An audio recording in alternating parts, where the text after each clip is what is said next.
আজকে আমি যেই গল্পটা শেয়ার করব সেটা বেশ আগেকার ঘটনা। আমি তখন কোথায় থাকি আমি আগেই বলেছি, যারা আমার রেকর্ডিংটা আগে শুনেছেন, যে আমি আমার বাবা ছিলেন ডিফেন্সে। সো এই জন্য আমরা কিন্তু বিভিন্ন ক্যান্টনমেন্টে থেকেছি। তো বেশিরভাগ আমার জীবনের বেশিরভাগ সময় কেটেছে আমাদের যশোর ক্যান্টনমেন্টে। সো পাকিস্তান থেকে আসার পরে আমরা প্রথমে থাকি রংপুরে, তারপরে আমাদের পোস্টিং হয় যশোরে আমার আব্বার। সো যশোরে আমি এসে ভর্তি হই তখন ক্লাস 5-এ।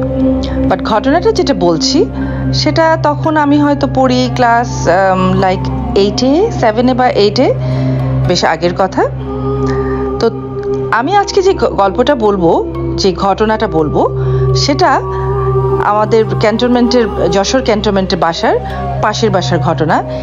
একই বাসায় আমি দুজনের ঘটনাটা বলবো। সো প্রথমে আমি যার কাছ থেকে আমি গল্পটা শুনেছি আমি তার ঘটনাটা বলবো। আমাদের পাশের বাসায় তখন থাকতেন মতিউর রহমান আঙ্কেল, যিনি পরে জেনারেল মতিউর রহমান। আমি জানি না ওনাকে সবাই চিনে কিনা। জেনারেল মতিউর রহমান আঙ্কেল আমাদের পাশের বাসায় থাকতেন। ওনার তখন 3টা ছেলে মেয়ে ছিল। সো সবচেয়ে মজার কথা হলো, একটু না বলে পারছি না, ওনার পরে আরও একটা মেয়ে হয়েছিল। আমি যখন ক্লাস 8-এ পড়ি তখন কিন্তু ওই মেয়েটা হয় নাই। সো পরে এসে ওই ছোট যে বাচ্চাটাকে আমরা দেখি নাই, ওই ছোট মেয়ের সাথেই কিন্তু আমার ছোট ভাই যে এয়ারফোর্সে আছে তার বিয়ে হয়েছে। সো এখন মতিউর রহমান আন্টি কিন্তু আমাদের আত্মীয়। তো যাই হোক, আমরা যখন যশোরে ছিলাম আমাদের পাশাপাশি বাসা ছিল 2 বাসা, এবং 2 বাসার মাঝখানে তখন কিন্তু বাসাগুলাতে ওরকম লাইক কংক্রিট কোনো ওয়াল ছিল না। একটা বাসার সাথে আরেকটা বাসার ওয়াল মেবি একটা ছিল, এবং চারিদিকেতে কাঁটা তারের বেড়া দেওয়া ছিল। সো এই একটা দেওয়ালের মাঝখানে যাতায়াতের জন্য আবার ছোট্ট একটা পকেট গেট ছিল। তো প্রায় সময় আমি দেখতাম যে আম্মা ওই পকেট গেটে পাশে পাশে আন্টির ওখানে যাচ্ছে গল্প করতে, আন্টিরা আবার এখানে আসছে। আমরা যারা ছোট ছিলাম তারা পাশে পাশে যে খেলতাম, তারাও আমাদের বাসায় এসে খেলতো, এরকম ঘটনা। তো আজকের পুরো ঘটনাটা কিন্তু আমি শুনেছি মতিউর রহমান আন্টির কাছ থেকে। আন্টি একদিন আমাদের কাছে এরকম গল্প করলো যে প্রায় দিন যেটা হতো ক্যান্টনমেন্টে, আমাদের আব্বাদের কোনো সময় আব্বা আম্মা দুজনেরই পার্টি থাকতো, কোনো সময় অফিসিয়াল কিছু পার্টি থাকতো যেটাতে শুধু আমাদের আব্বারাই ইনভাইটেড থাকতো। তো আন্টি গল্প করছে যে একদিন আঙ্কেলের একটা অফিসিয়াল পার্টি, আঙ্কেল চলে গেছে সেই পার্টিতে। তো আন্টি এখানে বলে রাখা ভালো, মতিউর রহমান আন্টি কিন্তু দেখতে খুব সুন্দর ছিলেন এবং এখনো আছেন, এবং ওনার মাথা ভর্তি কালো কোকড়ানো চুল ছিল। তো উনি গল্প করছেন যে উনি সন্ধ্যাবেলা আঙ্কেল যখন চলে গেছে ডিনারে, উনি তখন ওনার বেডরুমের পাশে ছোট্ট একটা ওপেন বারান্দা ছিল। তো উনি ওখানে একা একা বসে, যেহেতু বাচ্চারাও ছোট, সবাই ঘুমিয়ে গেছে, বেশি রাত হয়ে গেছে বলবো না, লাইক 9টা 9:30 বাজে। তো উনি তখন ওখানে ওই খোলা জায়গায় বসে এমনি বসেছিলেন, বাইরে অনেক সুন্দর বাতাস ছিল। তো এই সময় আন্টি নাকি দেখলেন যে আঙ্কেল বাসায় ফেরত চলে এসছে। তো ভালো কথা, আঙ্কেল বাসায় যখন ফেরত চলে আসে আন্টি একটু অবাক হলো যে কি ব্যাপার, পার্টি এত আগে শেষ হয়ে গেল, এত আগে চলে আসলো। তো উনি খেয়াল করেন, উনি বলছে আচ্ছা ঠিক আছে। তো আঙ্কেল নাকি সোজা ওনার কাছে এসে ওনার পাশে এসে বসেছে। তা আন্টি জিজ্ঞেস করলো যে কি ব্যাপার, তুমি আজকে খুব তাড়াতাড়ি বাসা চলে আসলে? তা আঙ্কেল বললো হ্যাঁ, আজকে পার্টি শেষ হয়ে গেছে তাড়াতাড়ি, এই জন্য আমি চলে এসছি। সো এই কথা জিজ্ঞেস করেছে বাচ্চারা কোথায়? আন্টি বলছে বাচ্চারা ঘুমিয়ে গেছে খেয়ে। তখন নাকি আঙ্কেল আন্টিকে বলছে যে আমি তোমার জন্য পার্টি থেকে একটা পান নিয়ে আসছি, এত মজার পান ছিল, তুমি পানটা খাও। আন্টি খুব সুন্দর ওনার হাত থেকে পানটা নিয়ে উনি পানটাও খেয়েছে, এবং উনি বললো যে এত মজার পান উনি কোনোদিনও খায় নাই, এত সুগন্ধি সেই পানের মধ্যে। সো পানটা একটা কাগজের মধ্যেও পেঁচানো ছিল। সো আন্টি পানটাও খেয়েছে। একটু পরে আঙ্কেল নাকি আন্টিকে বলছে যে তুমি একটু বসো, এখানে নিচে বসো, আমি তোমার কোলে মাথাটা রেখে একটু শুবো। আন্টি একটু অবাক হয়েছে, বিকজ আন্টির ম্যারিড লাইফের এত বছরের জীবনে উনি কখনো আঙ্কেল নাকি আন্টিকে বলে নাই যে আমি তোমার কোলে মাথা রেখে শুবো বা এই ধরনের কোনো আবদার করে নাই। আন্টি একটু অবাক হয়েছে, হওয়ার পরেও আন্টি নিচে শুয়েছে এবং আঙ্কেল কিন্তু আন্টির কোলে মাথা রেখে শুয়েছে। এর মাঝখানে আন্টি কয়েকবার আঙ্কেলকে বলছে যে চলো ভিতরে যাই, অনেক রাত হয়ে গেছে, কিন্তু আঙ্কেল বারে বারে নাকি বলছে যে আরেকটু থাকি, খুব সুন্দর বাতাস হচ্ছে, আরেকটু থাকি। আন্টি আরো কিছু বলছে না, ওনার মাথার বিলিয়ে কেটে দিচ্ছে, চুলে বিভিন্ন রকম গল্প করছে, পান খাচ্ছে। এর মধ্যে কেন জানি আন্টি বলল যে ওনার একটা সিক্স সেন্স কাজ করেছে, ওনার একটু কেন জানি উনি বলতে পারছে না যে কিছু একটু ওনার কাছে অস্বাভাবিক লাগছে বা আনকমফোর্টেবল লাগছে। উনি আঙ্কেলকে বলছে যে তুমি একটু বসো, আমি একটু ভিতর থেকে আসি। তো আঙ্কেল বলছে ইটস ওকে।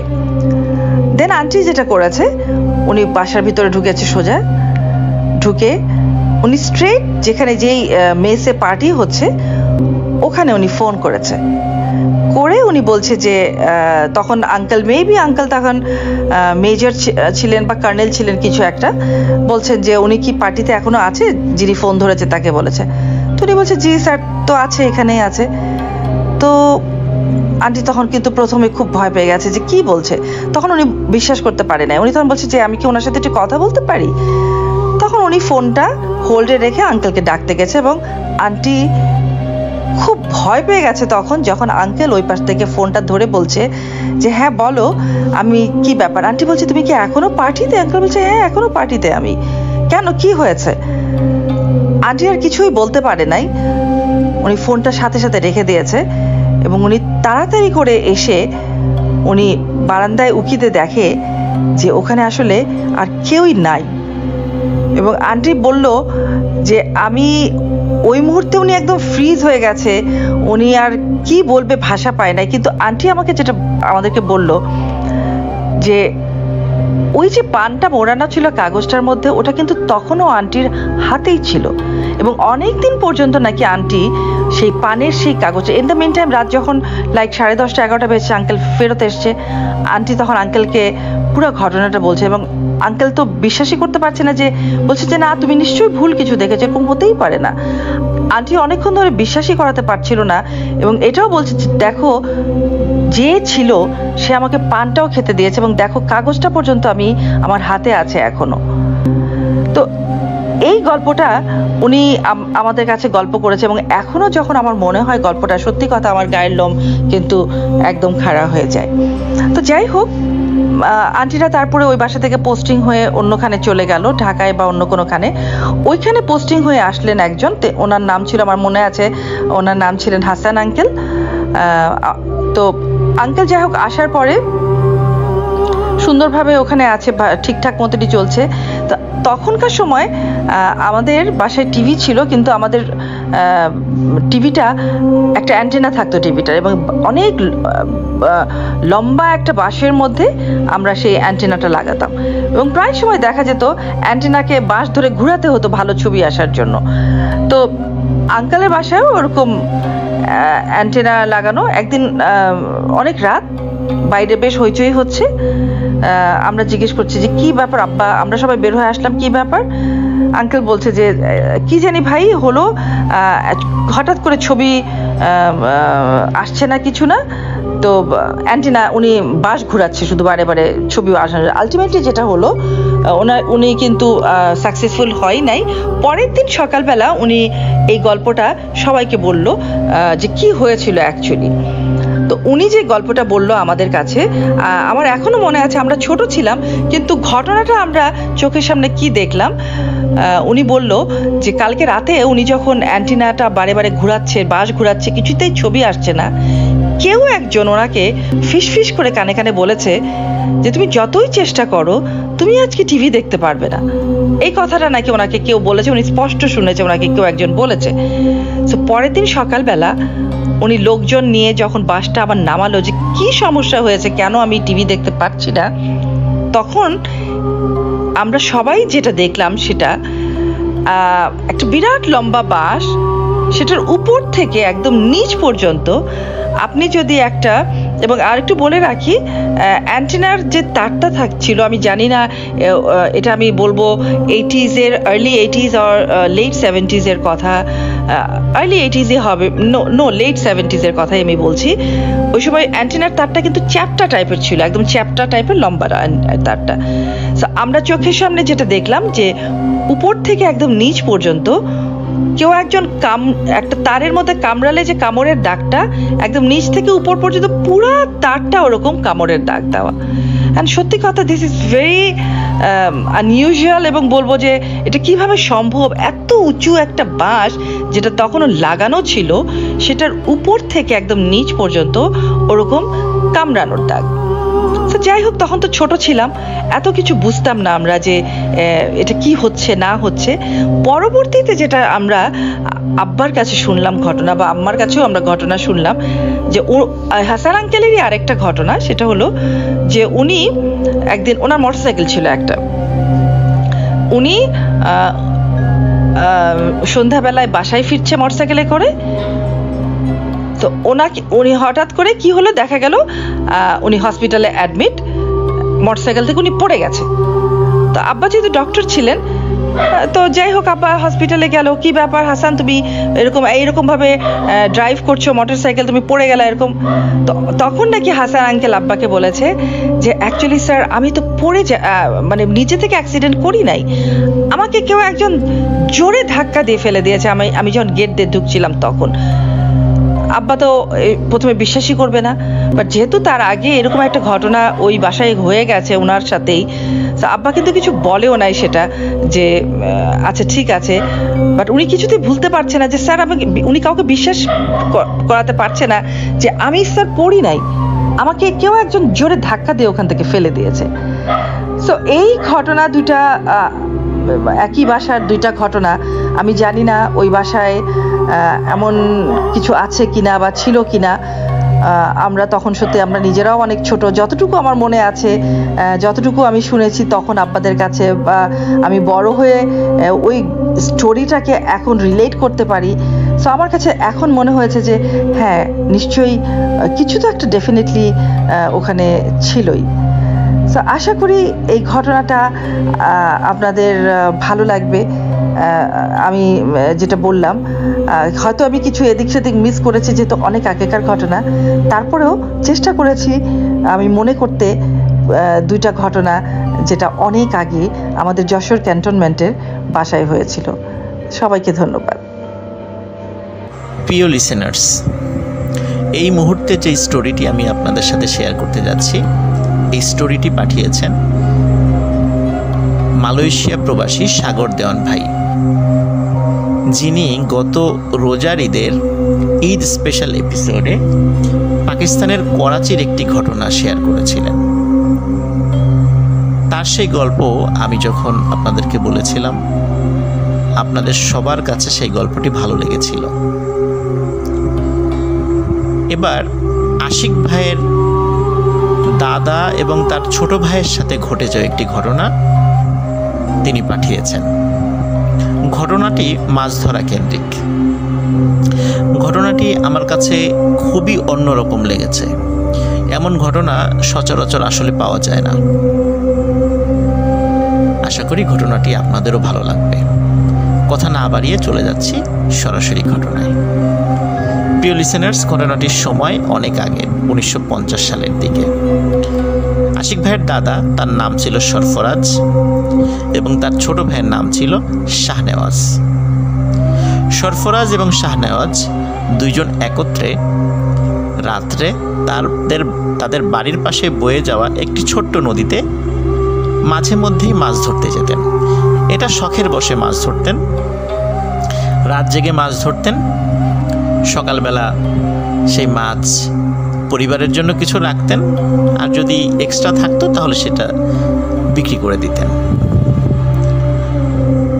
তো একদিন সরফরাজ, মানে যিনি আশিক ভাইয়ের দাদা, উনি শারীরিকভাবে অসুস্থ ছিলেন, কিন্তু ওই দিন মাছ ধরতে যাওয়ার কথা ছিল দুই ভাইয়ের একসাথে। শাহনেওয়াজ এসে বড় ভাইকে যখন বলে, তখন বড় ভাই নিজের অসুস্থতার কথা জানান এবং তাকে, সরফরাজকে বলেন যেন সরফরাজও আজকে মাছ ধরতে না যায়। ওই দিন ছিল আবার পূর্ণিমা। পূর্ণিমাতে নদীতে নাকি ভালো মাছ পাওয়া যায়। তো সরফরাজ কিছুতেই থেকে যেতে রাজি হলেন না।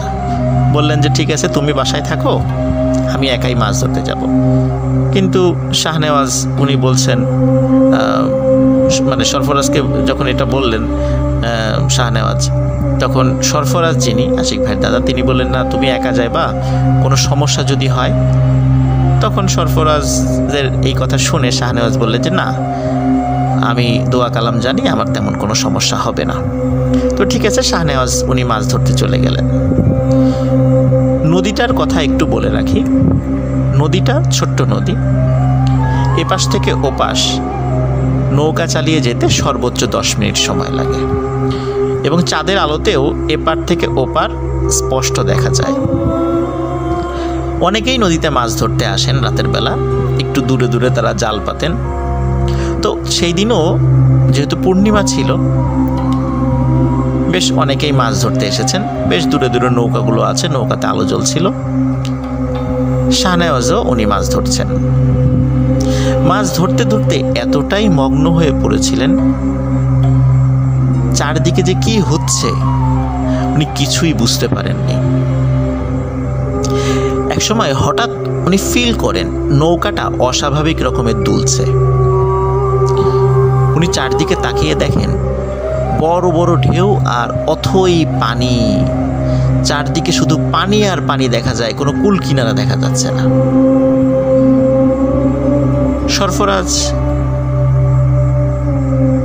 ভাই উনি তো সাথে নাই যেহেতু, এজন্য শাহনেওয়াজ ওই সময়ে ভয় পেয়ে যান যে কি ব্যাপার, কোথায় আসলাম। তখন দ্রুত উনি আয়াতুল কুরসি পড়ে শরীরে ফু দেন এবং নৌকাতে ফু দিয়ে নৌকা বন্ধ করে ফেলেন। শাহনেওয়াজ যখনই নৌকাটা বন্ধ করে ফেলেছে, গম্ভীর শব্দে একটি কণ্ঠস্বর তার কানে ভেসে আসে যে কি রে, মাছ কি তোরা একাই খাবি, আমাদেরকে কিছুই দিবি না? শাহনেওয়াজ ভাবে কি ব্যাপার, কথা বলে উঠল কে? নিশ্চয়ই অনেকক্ষণ ধরে মাছ টাছ ধরেছে, সে কানে ভুল শুনছে। আর আশেপাশে যে অথই পানি দেখছে এটাও মনে হয় ভুল। সে ওই নদীতেই আছে, যেহেতু সে নৌকা চালাই নাই, বইটা তেমনভাবে সে বায় নাই, সুতরাং এত দূরে সে কিভাবে আসবে? এত দূরে আসার তো কোনো সম্ভাবনাই নাই। সুতরাং এই সবগুলো তার চোখের ভ্রম হচ্ছে এবং কানে সে ভুল শুনছে। এরপর আবারও একই কণ্ঠস্বর ভেসে ওঠে এবং শাহনেওয়াজ শুনতে থাকেন, কি রে, মাছ কি তোরা একাই খাবি, আমাদেরকে দিবি না? তখন শাহনেওয়াজ সত্যি সত্যি ভয় পেয়ে যান। তিনি সমস্ত শক্তি দিয়ে নৌকা চালিয়ে যে কোনো একটা জায়গায় যাওয়ার চেষ্টা করতে থাকেন, কিন্তু তিনি জানেন না তিনি কোথায় যাবেন, কারণ চতুর্দিকে শুধু পানি আর পানি, কুল কিনারা দেখা যাচ্ছে না। উনি নৌকা বেয়ে কোথায় যাবেন? তারপরও উনি চেষ্টা করতে থাকেন যে কোনো একদিকে যাওয়ার জন্য, কিন্তু অদ্ভুত ব্যাপার, নৌকা 1 ইঞ্চিও সেখান থেকে আগাতে পারে না তারা। শাহনেওয়াজ যখন আপ্রাণ চেষ্টা করছে, তখন হঠাৎ শাহনেওয়াজ দেখতে পায় নৌকার চতুর্দিকে বেশ কিছু মানুষের মতো মাথা, কিন্তু সেই মাথাগুলো আকারে বেশ বড়, সেগুলো নৌকার চতুর্দিকে ভেসে ওঠে। একজন কথা বলছে শাহনেওয়াজের সাথে, বলছে নৌকাটা তো তুই বন্ধ করে দিলি, আমাদেরকে মাছ দে, আমরাও মাছ খাই, তোর ভালো হবে। তখন শাহনেওয়াজ বলছে, না, আমি এত কষ্ট করে মাছ ধরি, তোমাকে কেন মাছ দিব? ওদের সাথে তর্কাতর্কি শুরু করে দিয়েছে। শাহনেওয়াজ দেখে যে নৌকার চতুর্দিকে 12টি মাথা, তার মানে 12টা জিনের একটি দল সেখানে আছে। তখন জিনদের যে সর্দার, সে শাহনেওয়াজকে বলে, তুই তো আজকে মারা যাবি, তোকে আমরা ছাড়ব না।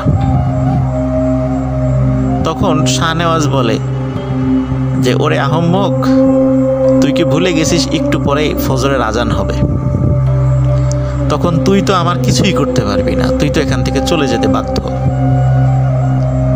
তখন ওই জিনের সর্দার রাগ করে বলে ওঠে যে ফজরের আজান হলেও তোকে এমনভাবে অদৃশ্য করে এখানে রেখে দেব যে এখান দিয়ে যত লোকই যাক না কেন কেউ তোকে দেখতে পাবে না, কিন্তু তুই সবাইকে দেখতে পাবি। তখন শাহনেওয়াজ আরও ভয় পায় যে আসলেই তো এদের সাথে ঝামেলা করে পারা যাবে না। তখন শাহনেওয়াজের মাথায় একটি বুদ্ধি খেলে যায়। শাহনেওয়াজের বাবার কাছ থেকে শেখা একটি দোয়া পড়ে তার মাথায় থাকা পাগড়িতে একটি গিট দিয়ে এই 12 জনের মধ্যে একটি জিনকে সে আটকে ফেলে।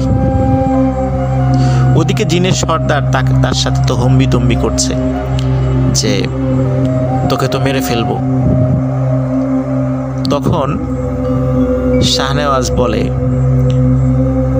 তুই তোর দলের সদস্যদের একটু গুনে দেখতো তোরা কয়জন। তখন সর্দার বলে 12 জন। বলে আবার গুন। তো সর্দার গুনে দেখে একজন কম। তখন শাহনেওয়াজ বলে, এই একজনকে আমি আটকে ফেলেছি, আমাকে ভালোই বাড়িতে পৌঁছে দে, মানে বাড়ির পাশে কাছে যে ঘাট আছে সেখানে পৌঁছে দে, না হলে একে আমি ছাড়বো না। তখন জিনদের সর্দার বলে যে না, তুই ওকে ছেড়ে দে। তখন শাহনেওয়াজ শর্ত দেয় যে যদি সে সহি সালামতে পৌঁছে দেয় তাকে তার বাড়ির কাছে ঘাটে, তাহলে ওই জিনকে সে ছেড়ে দেবে। তখন সর্দার বলে ঠিক আছে, যেহেতু তুই প্রতিশ্রুতি দিলি আমাদেরকে যে ওকে ছেড়ে দিবি, তাহলে আমরাও আমাদের প্রতিশ্রুতি রাখবো, তোকে তোর বাড়ির ঘাটে পৌঁছে দিচ্ছি, কিন্তু কথার যেন কোনো হেরফের না হয়, আমাদের দলের এই সদস্যকে তোকে ছেড়ে দিতে হবে। তখন শাহনেওয়াজ কথা দেন যে হ্যাঁ, আমি ঘাটে পৌঁছানোর পর একে ছেড়ে দেব। তখন ওই জিনের সর্দার শাহনেওয়াজকে বলে যে তুই চোখ বন্ধ কর। চোখ বন্ধ করার পরে শুধু একটু শো শো শব্দ শাহনেওয়াজের কানে এসেছিল। কয়েক মুহূর্ত পরেই শাহনেওয়াজকে ওই জিনের সর্দার বলে এবার চোখ খোল। শাহনেওয়াজ চোখ খুলে দেখে যে সে তার বাড়ির কাছে যেই ঘাটটা, নদীর ঘাট, সেখানে নৌকা সহ সে চলে এসেছে। ফজরের আজান দেবে দেবে ভাব। তখন জিনের সর্দার বলে এবার আমার দলের এই সদস্যকে তুই ছেড়ে দে। ওই সময় শাহনেওয়াজের মাথায় একটি দুষ্টু বুদ্ধি খেলে যায়, যেটি তার জীবনের জন্য কাল হয়ে দাঁড়ায়। সে তখন জিনের সর্দারকে বলে যে না, এই সদস্যকে আমি ছাড়বো না, একে আমি আমার কাছে রেখে দেব, একে দিয়ে আমি কাজ করাবো, আমার যখন মনের ইচ্ছা করবে তখন আমি ছেড়ে দিব। তখন জিনের সর্দার বলে যে তুই তো প্রতিশ্রুতি দিয়েছিলি আমাদেরকে, দেখে ছেড়ে দিবি, আমরা তো আমাদের প্রতিশ্রুতি রেখেছি, তোর তো ক্ষতি করি নাই, তাহলে তুই কেন আমার দলের এই সদস্যকে ছাড়বি না? বলে না, আমি ছাড়বো না, আমি আমার প্রতিশ্রুতি রাখলাম না, একে দিয়ে আমি কাজ করাবো। তখন জিনের সর্দার বলে তুই কিন্তু কাজটি ভালো করলি না, কারণ প্রতিশ্রুতি দিয়ে ভঙ্গ করাটা কিন্তু মোটেই উচিত নয়। আমরা জিন হয়ে তোর সাথে প্রতিশ্রুতি রক্ষা করলাম, আর তুই আশরাফুল মাখলুকাত হয়ে তুই প্রতিশ্রুতি ভঙ্গ করলি। তখন শাহনেওয়াজ বলে যে হ্যাঁ, ভঙ্গ করলাম, একে দিয়ে আমি কাজ করাবো। আসলে শাহনেওয়াজের মাথায় একটা দুষ্টু বুদ্ধি খেলে গিয়েছিল। সে চিন্তা করেছিল যেহেতু একে আটকে ফেলেছি, একে দিয়ে আমি কাজ করাবো, এমন একটি প্ল্যান তার মাথায় কাজ করে। কিন্তু আসলে তার এই প্ল্যানটা মোটেও ভালো ছিল না। যাই হোক, শাহনেওয়াজ বাড়িতে চলে আসেন। চলে আসার পর শাহনেওয়াজ চিন্তা করে যে বড় ভাইকে বিষয়টা বলবো, তিনি কি মনে করবেন। তখন বড় ভাইকে উনি কিছু বলেন না, বরং বড় ভাইকে গিয়ে, মানে বড় ভাই যিনি সরফরাজ, যিনি আশিক ভাই দাদা, তাকে গিয়ে বলেন যে বড় ভাই, তোমার কষ্ট করে রাত্রেবেলা মাছ ধরতে যাওয়ার দরকার নাই, আমি আমি একাই মাছ ধরবো, কোনো সমস্যা নেই, তুমি বাসায় থাকো। তো বড় ভাই বলে যে কি ব্যাপার, আমরা একসাথে মাছ ধরতাম, তুমি আবার কেন একা একা মাছ ধরতে চাচ্ছ? তখন বলে যে না, আমি একাই মাছ ধরবো, তুমি দেখবা যে অনেক মাছ পাচ্ছি আমি। তো বড় ভাই আসলে শুরুর দিকে কিছু বুঝতে পারে নাই। উনি বলে যে ঠিক আছে, তুমি যদি একা মাছ ধরো আমার কোনো সমস্যা নেই। এখন প্রতিদিন শাহনেওয়াজ যে কাজটি করেন সেটা হচ্ছে ওনার মাথার ওই পাগড়িটা উনি সাথে নিয়ে যান, বিশেষ ওই পাগড়িটা যেটাতে একটি গিট দিয়ে, দোয়াপুর একটি গিট দিয়ে একটি জিনকে উনি আটকে ফেলেছিলেন। উনি যখনই নৌকা নিয়ে মাছ ধরতে যেতেন তখনই ওই 12টা জিনের যেই দলটা ছিল তার মধ্যে একটা তো বন্দি ছিল, আর ওই যে সর্দার সহ আরও 10 জন, মোট 11 জন, তারা ওই নৌকার কাছে এসে হাজির হতো। এসে বলতো যে শাহনেওয়াজ, আমাদের দলের এই সদস্যকে ছেড়ে দে। তখন শাহনেওয়াজ বলতো যে ঠিক আছে, তাহলে আমাকে মাছ ধরে দে, তাহলে বিবেচনা করব। তখন কি করতো যে ওই জিনেরা তাদেরকে শাহনেওয়াজকে মাছ ধরে দিত, এত পরিমাণে দিত না যাতে করে মানুষের মনে সন্দেহ হতে পারে, মোটামুটি ভালো মাছ ধরে দিত। এখন শাহনেওয়াজের বড় ভাই সরফরাজ উনি দেখে কি ব্যাপার, শাহনেওয়াজ তো ভালোই মাছ ধরতে পারে একা একা গিয়ে, তা আমি আর না যাই। এদিকে শাহনেওয়াজও বড় ভাইকে বলে যে ভাই তোমার যাওয়ার দরকার নেই। তো এই জন্য আসলে সরফরাজ যিনি আশিক ভাইয়ের দাদা, উনি শাহনেওয়াজের সাথে ওইভাবে মাছ ধরতে যাওয়ার আর ইচ্ছা পোষণ করে নাই। কিন্তু কেন যেন সরফরাজের মনে একটি সন্দেহ জাগে যে কি ব্যাপার, আসলে কি ঘটছে, শাহনেওয়াজ এত মাছ কিভাবে পায়। কিন্তু আসলে শাহনেওয়াজ যে জিনদেরকে দিয়ে কাজ করিয়ে নিচ্ছে এটি তিনি বুঝতে পারেন নাই। একদিন সরফরাজ শাহনেওয়াজকে খুব ভালো করে ধরে যে কি ব্যাপার, সত্যি করে বলতো আসলে ঘটনা কি, আমি মাছ ধরতে যাওয়ার কথা বললেই আমাকে সাথে নিস না, অথচ ভালোই মাছ পাচ্ছিস, ঘটনা কি?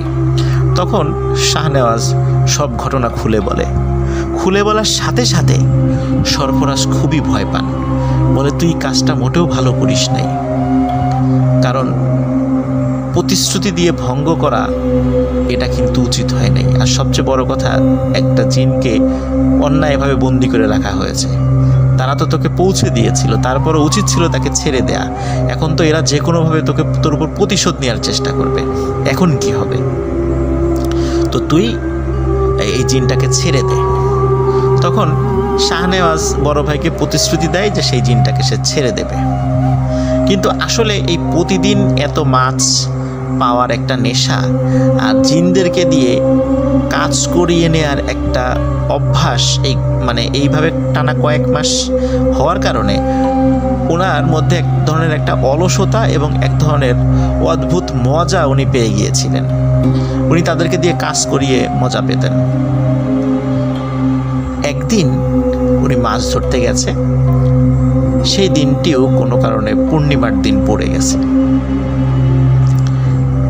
মাছ ধরতে যাওয়ার পর তখন দেখে হঠাৎ করে যে 11টি মাথা আবার ভেসে উঠেছে। জিনদের সর্দার বলে, কি শাহনেওয়াজ, কেমন আছিস? শাহনেওয়াজ সে স্বাভাবিকভাবেই চিন্তা করে যে জিনরা তো আমার কাছে একটু দায় ঠেকা আছে, তো এত ভদ্রভাবে উত্তর দেওয়ার খুব দরকার নাই। তো সে খুব তুচ্ছ তাচ্ছিল্যভাবে জবাব দেয়। তখন জিনের সর্দার বলে, শাহনেওয়াজ তোর পাগড়িটা কোথায়, যে পাগড়িটা প্রতিদিন পরে আসতি? তো শাহনেওয়াজ বলে, কেন, মাথায় তো আছে। তাই বলে শাহনেওয়াজ যখনই মাথায় হাত দিয়েছে তখনই শাহনেওয়াজের সমস্ত শরীর ভয়ে কেঁপে ওঠে। শাহনেওয়াজ দেখে ওই দিন ভুল করে সে বাসায় থাকা অন্য একটি পাগড়ি পরে চলে এসেছে, এবং যেই পাগড়িতে গিট দিয়ে জিনটাকে আটকে রেখেছিল এই পাগড়িটি সে আর ওই দিন নিয়ে আসে নাই, যেটা প্রতিদিন মাছ ধরার সময় সে নিয়ে যেত। শাহনেওয়াজ প্রচণ্ড ভয় পায় এবং এতটা ভয় পায় যে সে আয়াতুল কুরসি বা অন্যান্য দোয়া কোনোটাই ভয়ে পড়তে পারছিল না, মানে সে ভয় সব কিছু ভুলে গেছে। তখন জিন বলেছিল যে এতদিন আমাদের সাথে প্রতারণা করে অনেক কাজ তো করিয়ে নিলি, এই কাজগুলো যে অন্যায় এটা তুই কি মানিস? তখন শাহনেওয়াজ বলে যে হ্যাঁ, কাজটা আমার উচিত হয় নাই। তখন বলে যে তোকে আমরা এমনভাবে মারব যে তোর গ্রামের সবার জন্য তুই একটি উজ্জ্বল দৃষ্টান্ত হয়ে থাকবি।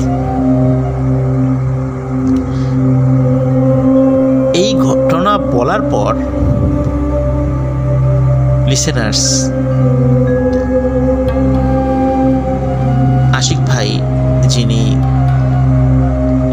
এই গল্পটি সাগর দেওয়ান ভাইয়ের কাছে বলেছিলেন, তিনি বেশ কান্নাকাটি করেন, কারণ এটা খুবই একটা প্যাথেটিক বিষয়।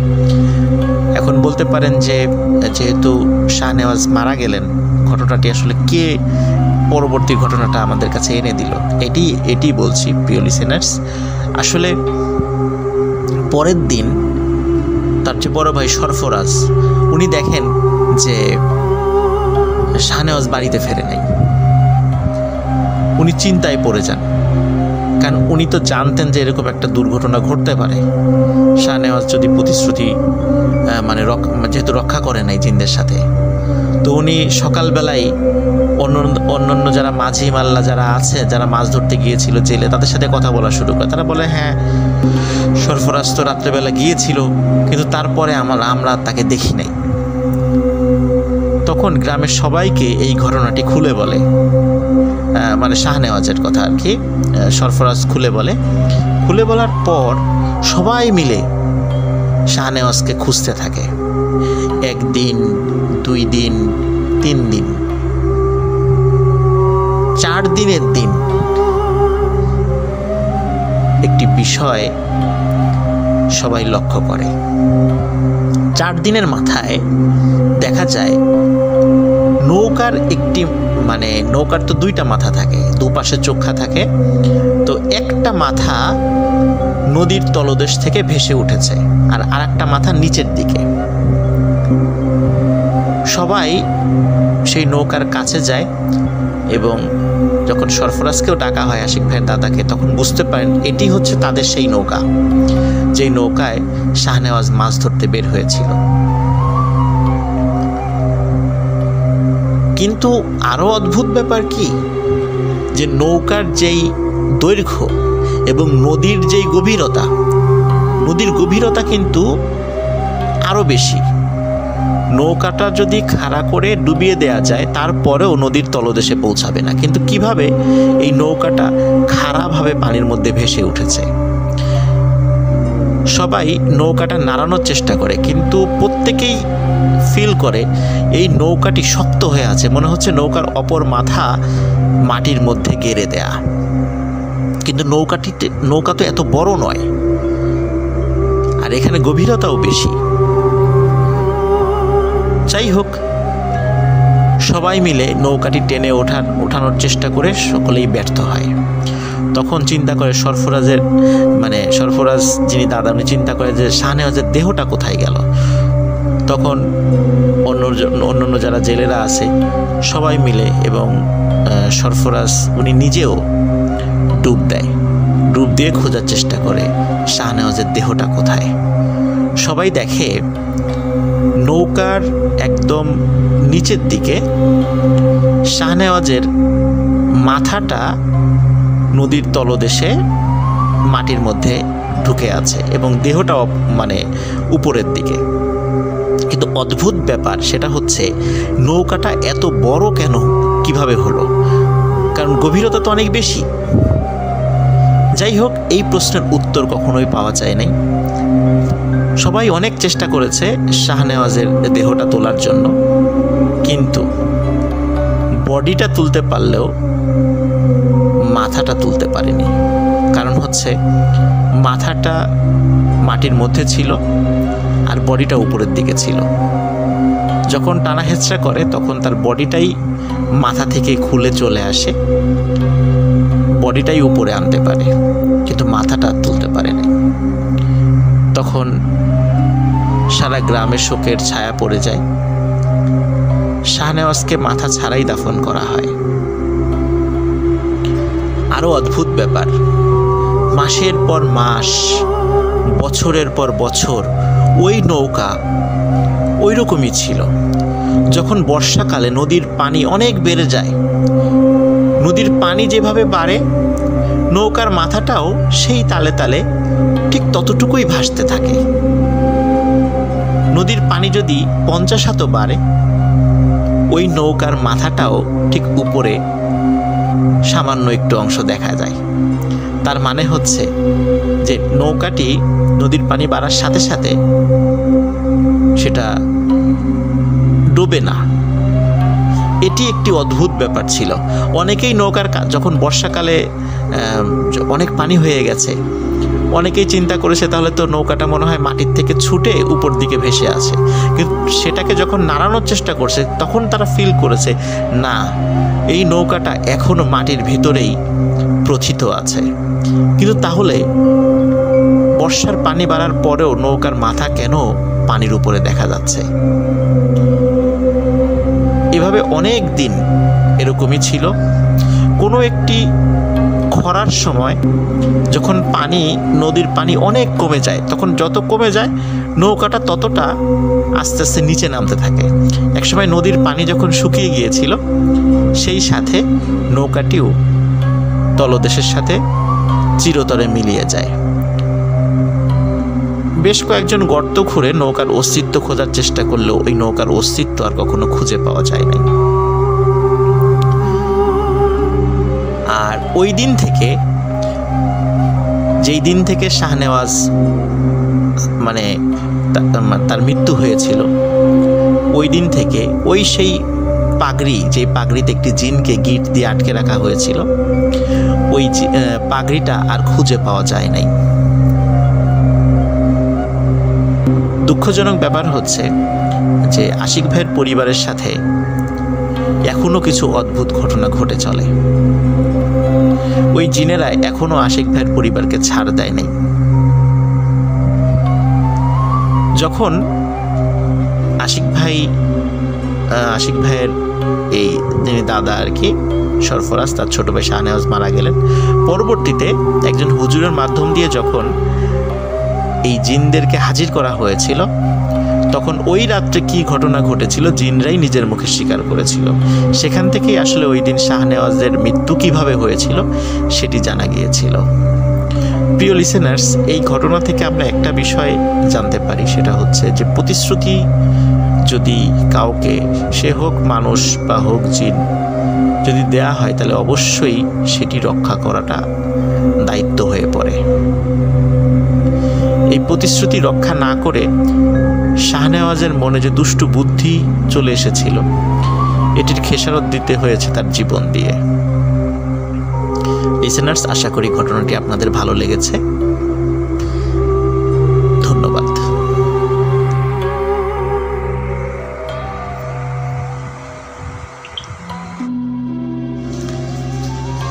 আসসালামু আলাইকুম। ভূত.com-এর সকল লিসেনারকে জানাচ্ছি শুভেচ্ছা। আশা করি সবাই ভালো ও সুস্থ আছেন। লিসেনার্স, এই মুহূর্তে আমি যখন আপনাদের সাথে কথা বলছি, স্টোরি শেয়ার করছি, রেকর্ড করছি, তখন বাইরে অনেক বৃষ্টি হচ্ছে, সেই সাথে বজ্রপাতের শব্দ। আপনারা মাঝে মাঝে বজ্রপাতের শব্দ শুনবেন। এমন একটি সময় আমি একটি স্টোরি রেকর্ড করতে বসলাম। স্টোরিটি বড়ই অদ্ভুত, কিন্তু এই টাইপের স্টোরি আপনারা কখনো কখনো শুনেছেন, কিন্তু কিছুটা মিল থাকলেও পুরোপুরি মিল নেই। এবং এই স্টোরিটি অন্য স্টোরি থেকে এই কারণে ব্যতিক্রম, মাঝে মাঝে স্টোরি যখন আমরা শেয়ার করি, তখন যার সাথে ঘটেছে তার কাছ থেকে অনুমতি নিয়ে আমরা স্টোরি শেয়ার করি। কিন্তু আমার মনে হয় বাংলাদেশে এটি অন্যতম একটি ব্যতিক্রম একটি স্টোরি হবে, যেখানে কোনো মানুষের কাছে অনুমতি নিয়ে এই স্টোরিটি শেয়ার করা হচ্ছে না। এই স্টোরিটি সরাসরি একটি জিনের কাছ থেকে অনুমতি নিয়ে শেয়ার করা হচ্ছে। আপনারা স্টোরিটি পুরোপুরি শোনার পরে আমার এই কথার মর্মার্থ বুঝতে পারবেন। তো কথা না বাড়িয়ে সরাসরি চলে যাচ্ছি মূল ঘটনায়। ঘটনাটি আমাকে পাঠিয়েছেন নড়াইল জেলার লোহাগাড়া উপজেলার লাহোরিয়া ইউনিয়নের আলামিনের বেশ কয়েকটি গল্প আমি ইতোমধ্যে বলার চেষ্টা করেছি আপনাদের সামনে, এবং প্রত্যেকটি ঘটনাই খুবই অন্যরকম ছিল। এই ঘটনাটিও তার ব্যতিক্রম নয়। ঘটনাটি যার সঙ্গে ঘটেছে সঙ্গত কারণে তার একটি ছদ্মনাম আমাকে বলতে হচ্ছে, কারণ আপাতত সরাসরি তার নাম বলার অনুমতি পাওয়া যায়নি, যার কারণে তার শুধু মূল নামটা আমি হাইড করে যাচ্ছি। ঘটনাটির সময়কাল 2013 সাল। 2013 সালের কোনো এক সন্ধ্যার পর এই ঘটনাটি ঘটে। ঘটনাটি যার সাথে ঘটে তিনি একটি মসজিদের ইমামতি করতেন। তার বয়স ছিল 22 থেকে 23 বছর। ওই সময়টিতে মাগরিবের নামাজের পরে রিফাত নামে একটি ছেলেকে তিনি আরবি পড়াতেন। রিফাতের বাড়ি লাহোরিয়া যে বাজার, সে বাজার থেকে সামান্য একটু দূরে। উনি মাগরিবের নামাজ পড়িয়ে রিফাতের বাসায় যেতেন এবং রিফাতকে আরবি পড়িয়ে আবার এশার নামাজ পড়াতে আসতেন। মাগরিবের পর যখন রিফাতকে তিনি পড়াতে যান, পড়ানোর একটি পর্যায়ে রিফাত বলে যে আমি একটু ওয়াশরুমে যেতে চাই। তো ওদের ওয়াশরুমটা ছিল বাসার বাইরে, সাধারণত গ্রাম সাইডে যেরকম থাকে আর কি। তো রিফাত ওয়াশরুমের কথা বলে বাইরে গিয়ে হঠাৎ চিৎকার চেঁচামেচি শুরু করে। রিফাত তার মাকে ডাকছে। ওই সময় তার বাবা বাড়িতে ছিল না, তার দাদাও বাড়িতে ছিল না, তার মা ছিল আর ওই হুজুর ছিল, মানে যেই ভাইয়ের কথা বা যে ভাইয়ের স্টোরিটা আমি আজকে শেয়ার করছি। তখন তার মাকে ডাকাডাকি শুরু করে। তখন তার মা হুজুরকে বলে, চলেন তো দেখি ও ডাকাডাকি করছে কেন। তখন তারা টর্চ লাইট নিয়ে বাইরে বের হয়। রহস্য তখন থেকেই শুরু। রিফাত বলে যে দেখো দেখো, অদ্ভুত প্রকৃতির একটি সাপ। সত্যি আলো জ্বালিয়ে দেখা যায় অদ্ভুত প্রকৃতির একটি সাপ। এই সাপটি এর আগে কেউ কখনো দেখেনি এবং সাপটি অন্য রকমের একটি সুন্দর সাপ। মানে এটা সৌন্দর্যের সাথে অন্যান্য সাপের আসলে মিল পাওয়া যায় না। খুবই সুন্দর একটি সাপ। এখন অদ্ভুত ব্যাপার হলো, সাপটি ওইখান থেকে সরে চলে যাচ্ছে না, সে নড়াচড়া করছে কিন্তু ওই জায়গাটাতেই আছে। এখন রিফাতের যিনি আরবি হুজুর, উনি চিন্তা করছেন যে আসলে সাপটি মারবেন কি মারবেন না। উনি দ্বিধাদ্বন্দ্বে আছেন। এই দ্বিধাদ্বন্দ্বের একটি পর্যায়ে উনি সিদ্ধান্ত নেন যে না, সাপটিকে তিনি মেরে ফেলবেন। দ্রুত উনি একটি লাঠি নিয়ে এসে সাপটির গায়ে আঘাত করেন এবং অল্প সময়ের মধ্যেই সাপটি মারা যায়। সাপটি মারা যাওয়ার পরে তারা সবাই চিন্তা করে যে এই ধরনের সাপ এর আগে কখনো তারা দেখেনি। এই জন্য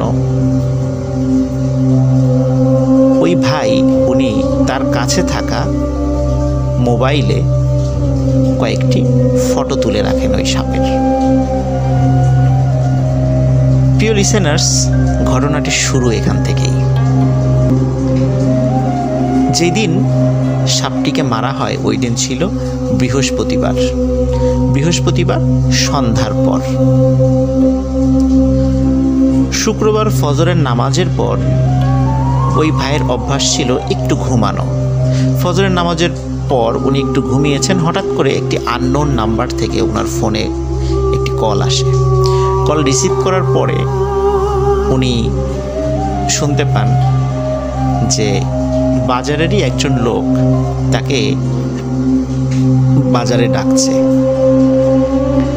কারণ হিসাবে বলেন যে একজন অপরিচিত ভদ্রলোক আসছে, বৃদ্ধ ভদ্রলোক, তিনি তার সাথে দেখা করতে চান। তো ওই ভাই উনি জামা কাপড় পরে রেডি হয়ে বাজারে আসেন, লাহোরিয়া বাজারে আসার পর দেখেন খুব সুন্দর চেহারার একজন বয়স্ক দাড়িওয়ালা মুরব্বী একজন ভদ্রলোক বসে আছেন। বসে থাকার পর উনি যখনই ওই ভাইকে দেখেছেন তিনি উঠে দাঁড়ানোর পরে ওই ভাই তাকে আগে সালাম দেন। তখন বলেন যে আপনি আজকেই আমার সাথে যাবেন মিঠাপুর নামক একটা জায়গায়, ওইখানে একটা মসজিদ আছে, আপনি ওই মসজিদে ইমামতি করবেন। এখানে যেই টাকা আপনাকে দেওয়া হয় বেতন হিসাবে তার থেকে দ্বিগুণ টাকা আপনাকে দেওয়া হবে, আপনি এখনই আমার সাথে যেতে হবে। এখন ওনাকে যখন এখনই যেতে হবে এই কথাটা বলে, তখন ওই ভাইয়ের মনে কিন্তু অনেকগুলো সন্দেহর জন্ম নেয়। কেন এত তাড়াতাড়ি এখনই যেতে হবে কেন? উনি বলে যে আসলে আমি তো এখানে একটা চাকরি করি, আমি তো এইভাবে হঠাৎ করে চলে যেতে পারি না। কিন্তু উনি বলে যে আপনি এখন একজনকে এখানে রেখে আমার সাথে যেতে হবে এবং এখনই ওই মিঠাপুর মসজিদে গিয়ে আপনি জুম্মার নামাজ পড়াবেন শুক্রবারে। এই ঘটনার আকস্মিকতায় উনি হতভম্ব হয়ে যান যে এইভাবে তো কেউ সচরাচর বলে না। তখন ওই ভাই তার ছোট ভাইকে জুম্মার নামাজ পড়ানোর দায়িত্ব দিয়ে ওই মুরব্বির সাথে মিঠাপুরের উদ্দেশ্যে রওনা দেন। স্বাভাবিকভাবেই যেই পরিবহন ব্যবস্থা ছিল সেই পরিবহনের মাধ্যমে মিঠাপুরে আসেন এবং মিঠাপুরে একটি মসজিদে উনি জুম্মার নামাজ পড়ান। জুম্মার নামাজ পড়ানোর পর আসরের নামাজ, মাগরিবের নামাজ, এশার নামাজ যখন হয়ে যায়, এশার নামাজের পর যখন ওনাকে যেখানে থাকতে দেওয়া হয়েছে সেখানে বিশ্রাম নিচ্ছিলেন, হঠাৎ করে একজন মানুষ এসে তার দরজায় নক করে। দরজা খুলে দেখে ওই মুরব্বী, যেই মুরব্বী তাকে সকালবেলায় এই মিঠাপুরে নিয়ে এসেছিল। তখন ওই মুরব্বী ওই ভাইকে বলে আপনাকে এখনই আমার সাথে যেতে হবে। তখন উনি বলে যে আপনার বাড়ি কোথায়? বলে যে আমার বাড়ি এই যেই আপনি যে মসজিদে নামাজ পড়েন এই মসজিদের কাছাকাছি। কিন্তু কোন গ্রামে এক্স্যাক্টলি উনি বলেননি। তখন উনি বলেন যে আপনার সাথে যেতে হবে কেন? তখন উনি বলেন যে আমার ছেলে মারা গেছে, আপনাকে আমার সাথে যেতে হবে, আপনাকেই তার দাফন কাফন করতে হবে। তখন ওই ভাই রাজি হন না, যেহেতু অপরিচিত একটি জায়গা উনি কিছুতে রাজি হতে চান না। কিন্তু ওই মুরব্বী ভদ্রলোক উনি খুব পিড়াপিড়ি শুরু করেন যে না, আপনাকে যেতেই হবে। এক সময় ওই ভাই রাজি হন এবং ওই মুরব্বীর সাথে যাওয়া শুরু করেন। ওই মুরব্বীর সাথে আরও দুইজন লোক এসেছিল। এখন ওই সময়টা ছিল এমন একটি সময় যে তখন আশেপাশে যে বিল ছিল, বিলে মোটামুটি পানি চলে এসেছে। এখন কোন বাড়িতে যে যাবে সেটা কিন্তু ওই ভাই জানতেন না। তখন দেখলেন যে ওই মুরব্বী একটি বড় নৌকা নিয়ে এসেছে। তখন সবাই নৌকায় চড়ে বসে এবং নৌকা চলতে থাকে। কিছু সময় নৌকা চলার পরে ওই ভাই ফলো করেন যে নৌকা আসলে বিলের মধ্যে দিয়ে যাচ্ছে না, আশেপাশে নৌকার সাথে ঘেঁষে বড় বড় গাছ পালা, ঘাস এরকম দেখা যাচ্ছে চাঁদের আলোতে। উনি আরো ভালো করে খেয়াল করেন নৌকা পানির উপর দিয়ে চলছে না, নৌকা মাটির উপর দিয়ে চলছে এবং অনেকটা ভেসে ভেসে চলছে। যখনই উনি এইটা দেখেন তখনই মারাত্মক ভয় পেয়ে যান। তখন উনি কিছু বলার আগেই নৌকার সামনে থাকা ওই ভদ্রলোক ওই ভাইকে বলেন যে বাবা, তোমার কোনো ভয় নেই, তুমি নিশ্চয়ই বুঝতে পেরেছ যে আমরা মানুষ নই, আমরা জিন। আমার সন্তান মারা গেছে, এই সন্তানকে গোসল করানো, জানাজা পড়ানো এবং দাফন করা থেকে শুরু করে নিয়ে সব কাজ তোমাকেই করতে হবে। তখন উনি আসলে ঘটনার আকস্মিকতায় এতটা হতভম্ব হয়ে গিয়েছিলেন যে উনি তখন কি বলবেন কিছু বুঝে উঠতে পারছেন না, কারণ উনি সজ্ঞানে দেখছেন যে ওনার চারদিকে যারা আছে সবাই জিন, কিন্তু মানুষরূপী, এবং এই নৌকাটি শূন্যের উপর দিয়ে ভেসে চলছে, কিন্তু সেটা মাটির উপর দিয়ে, পানির উপর দিয়ে নয়। তখন উনি সাহস করে জিজ্ঞাসা করেন, আপনার ছেলে কখন মারা গেছে? তখন ওই মুরব্বী বলেন, বৃহস্পতিবার সন্ধ্যার পরে। বলে, বৃহস্পতিবার সন্ধ্যার পরে এখনো রেখে দিয়েছেন? বলে, হ্যাঁ, এখনো রেখে দিয়েছি তোমার জন্য, তুমি সব কাজ করবা, তোমাকে এই কারণেই নিয়ে যাচ্ছি। তখন বলে, আমাকেই কেন নিয়ে যাচ্ছেন সেখানে? তখন উনি বলেন যে তোমাকে এই জিনিসটা আমি দেখাতে চাই যে একটি পরিবারের যখন পিতামাতার বুক খালি হয়ে যায় তখন তাদের কি পরিমাণ কষ্ট হয়, এটাই তোমাকে দেখতে হবে আজকে, চলো। তো উনি প্রচণ্ড ভয় পেতে থাকেন, কিন্তু ওই মুরব্বী ওই ভাইকে অভয় দিতে থাকেন যে তোমার কোনো ভয় নেই, তোমাকে আমি যেভাবে নিয়ে এসেছি আবার এভাবেই সুস্থ শরীরে তোমাকে পৌঁছে দেয় আমার দায়িত্ব, তুমি ভয় পেও না। এবং এত সুন্দর ব্যবহার করেন ওনার সাথে যে উনি রীতিমতো অবাক হয়ে যান।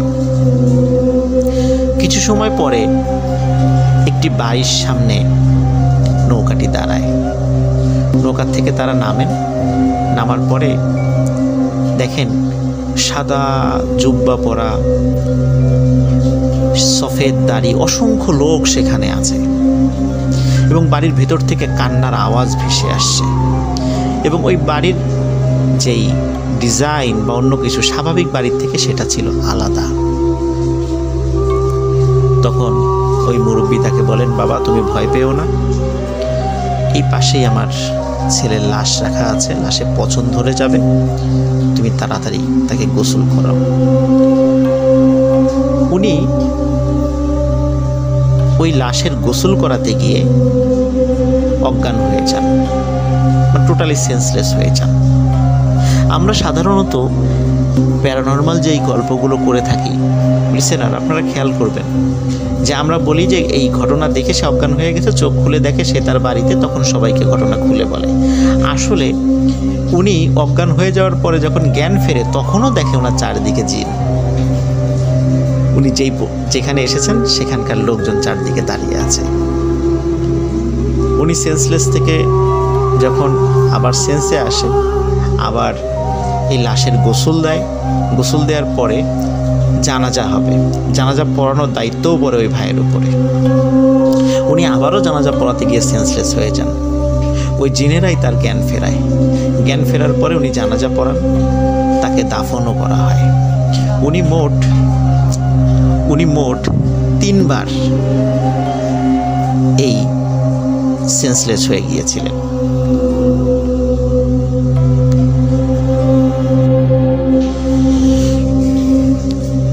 জানাজা থেকে শুরু করে নিয়ে সব কাজ শেষ হয়ে যাবার পর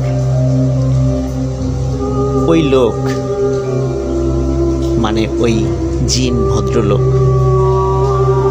তাকে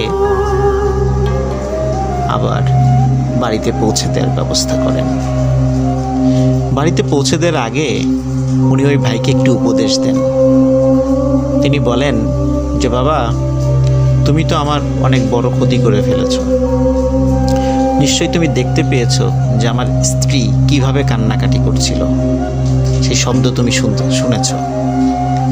তোমার কাছে একটি বিনীত অনুরোধ থাকবে, কখনোই রাতের বেলা হঠাৎ করে সাপ বলে কোনো কথা নয়, কোনো প্রাণীর গায়েও অকারণে আঘাত করো না, সে যদি তোমার ক্ষতি না করে। আর সাপ রাতের বেলা মারার ক্ষেত্রে অবশ্যই সতর্ক থাকবা, তা না হলে আমার মতো এমন অনেক জিনের বুক খালি হয়ে যাবে। এই পরামর্শ দিয়ে তিনি আবার দুইজন জিনকে বলেন যে তাকে পৌঁছে দিয়ে আসতে। একই রকমভাবে তার মসজিদের কাছে এসে তারা পৌঁছে দেয়। পৌঁছে দেওয়ার সাথে সাথে উনি দৌড়ে মসজিদের ভিতরে ঢোকার চেষ্টা করছিলেন, কিন্তু মসজিদের মানে মেইন কম্পাউন্ডে আসার আগে একটু কাদা ছিল, কাদার মধ্যে উনি পড়ে যান। পড়ে যাওয়ার সময় মানে পড়ে গিয়ে আবার উনি সেন্সলেস হয়ে যান। ফজরের সময় যখন মুসল্লিরা নামাজ পড়তে আসে তখন দেখে যে উনি এইভাবে পড়ে আছেন। তখন তারা তাকে জ্ঞান ফেরায়, জিজ্ঞেস করে কি হয়েছে, কিন্তু এই ঘটনাটি ওই জিন কাউকে বলতে নিষেধ করেছিলেন, যার কারণে উনি এটি তাদেরকে বলার সাহস করেননি। বলে যে ফজরের সময় আজান দেওয়ার জন্য উনি উঠেছিলেন, কিন্তু পা পিছলে পড়ে গিয়ে সেন্সলেস হয়ে গিয়েছিলেন। তো এই বিষয়টি বলে তিনি সবাইকে এড়িয়ে যান, সবার এই প্রশ্নকে উনি অ্যাভয়েড করেন এইভাবে বলে। যাই হোক, এরপর থেকে ওনার সাথে মাঝে মাঝেই ওই জিনের দেখা হতো। উনি যখন তাহাজ্জুদের নামাজ পড়তেন মসজিদের মধ্যে, তখন ওই জিন আসতো। ওই জিন এসে তার সাথে কথা বলতো, এবং ওই জিন আসার পরে তাকে বলে, মানে ওই ভাইকে বলে যে আমার সন্তান তো মারা গেছে, তোমাকে আমি ক্ষমা করে দিয়েছি, তুমি আমার সন্তানের মতো, কারণ আমার সন্তান নেককার ছিল, আর তুমিও নামাজ রোজা করো, তোমাকে খুব ভালো লেগেছে, তোমাকে ক্ষমা করে দিয়েছি, আমি তোমাকে আমার সন্তানের মতো হিসাবে দেখব। তোমার যখন যেই সমস্যা তুমি পড়বে আমাকে বলো, আমি চেষ্টা করব আল্লাহর ইচ্ছায় যদি পারি সমাধান করার জন্য। এরপর থেকে ওই ভাইয়ের কাছে মাঝে মাঝেই ওই জিনটা আসতো, এসে বিভিন্ন বিষয়ে আলোচনা করত, ধর্মীয় বিষয়ে কথা বলতো, বিভিন্ন বিষয়ের সমাধান করে দিত। এমনকি ওই ভাইয়ের পেছনে ওই জিন অনেক সময় সালাত আদায় করতেন। গত রোজার ঈদের নামাজের সময়ও ওই ভাইয়ের পেছনে উনি সালাত আদায় করেছেন। এটা অন্য কেউ দেখেনি, উনি দেখেছেন। প্রিয় লিসেনার্স, এই যে ঘটনাটি ঘটেছে এবং ওই জিন ওনার কাছে যে আসে, এটা কিন্তু এখনও চলমান আছে। আলামিন ভাই যখন এই বিষয়টি ওনার সাথে কোনো একটা বিষয়ে, প্যারানর্মাল বিষয়ে কথা হচ্ছিল, তখন এই বিষয়টি আলামিন ভাইকে উনি বলেন। তখন আলামিন ভাই যখন ভূত.কমে আমার কাছে এই স্টোরিটি শেয়ার করতে চাইলেন, তখন ওই ভাই বলেছিলেন যে তাহলে ওনার কাছ থেকে অনুমতি নিতে হবে, তাছাড়া এই গল্পটি বলা যাবে না। তখন ওই জিনটি যখন তার সাথে আবার দেখা করতে আসে, ভূত.কমে এই গল্পটি প্রচার করার জন্য অনুমতি চান, শুধু ওই ভাইয়ের নাম প্রকাশ না করার শর্তে গল্পটি বলতে বলে। কারণ এই গল্পের মধ্যে একটি মোরালস রয়েছে, সেটা হচ্ছে রাতের বেলা হঠাৎ করে কোনো প্রাণীকে আঘাত করে মেরে ফেলা যাবে না, বা অকারণে কোনো প্রাণীকে আঘাত করা যাবে না। এটাই এই গল্পের ছিল মোরালস, এবং এই শর্তে এই গল্পটি শেয়ার করার অনুমতি পাওয়া যায়।